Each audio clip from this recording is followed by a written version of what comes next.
ಮುಂದಿನ ರಾಶಿ ನೋಡೋಣ, ವೃಶ್ಚಿಕ ರಾಶಿ. ವೃಶ್ಚಿಕ ರಾಶಿಯ ಒಂದು ಆಗಸ್ಟ್ ತಿಂಗಳ ಒಂದು ಭವಿಷ್ಯ ಯಾವ ತರ ಇರಲಿದೆ. ವೃಶ್ಚಿಕ ರಾಶಿಯವರಿಗೆ ಹೇಳ್ಬೇಕು ಅಂತಂದ್ರೆ, ನಿಮ್ಗೆ ಒಂದ್ ರೀತಿ ಹೊಸ ಅವಕಾಶಗಳಂತಕ್ಕಂಥದ್ದು ಹುಡ್ಕೊಂಡು ಬರುತ್ತೆ. ಒಂದು ಎಕ್ಸ್ಪ್ಯಾನ್ಷನ್, ಒಂದು ಬಿಸ್ನೆಸ್ ಅಂತಕ್ಕಂಥದ್ದು, ಒಂದು ಐಡಿಯಾಸ್ ಅಂತಕ್ಕಂಥದ್ದು ನೀವು ಇಂಪ್ಲಿಮೆಂಟ್ ಮಾಡುವಂತಹ ಒಂದು ಅದ್ಭುತವಾದ ಒಂದು ತಿಂಗಳಾಗಿರುತ್ತೆ.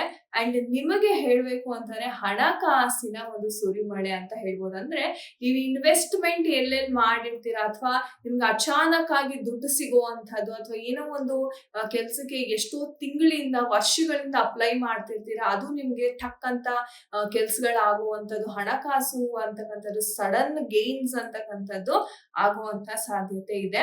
ಅಂಡ್ ಪ್ರೀತಿ ವಿಚಾರದಲ್ಲೂ ಸಹ ನಿಮ್ಮ ಪಾರ್ಟ್ನರ್ ಒಂದಿಗೆ ನೀವೇನಾದ್ರೂ ಜಗಳ ಅಥವಾ ಮನಸ್ತಾಪಗಳೇನಾದ್ರೂ ಇತ್ತು ಅಂತಂದ್ರೆ, ಆ ಒಂದು ಎಮೋಷನ್ಸ್ ಅಂತಕ್ಕಂಥದ್ದು ಒಂದು ಫ್ರೀ ಫ್ಲೋ ಎಮೋಷನ್ಸ್, ಅಂದ್ರೆ ಎಲ್ಲವನ್ನು ಬಗೆಹರಿಸ್ಕೊಂಡು ಹೋಗ್ತಕ್ಕಂಥ ಒಂದು ಸನ್ನಿವೇಶವನ್ನ ನಾವಿಲ್ಲಿ ನೋಡ್ತಾ ಇದೀವಿ. ಅಂಡ್ ಏನೇ ಒಂದು ಮನಸ್ತಾಪಗಳಿದ್ರೂನು ಒಂದ್ ರೀತಿಯ ತಂತಾನಾಗೆ ಬದಲಾವಣೆ ಆಗುವಂತ ಒಂದು ಅದ್ಭುತವಾದ ಒಂದು ಕ್ಷಣ ಅಂತಾನೆ ಹೇಳ್ಬೋದು. ಒಳ್ಳೇದಾಗ್ಲಿ ವೃಶ್ಚಿಕ ರಾಶಿ.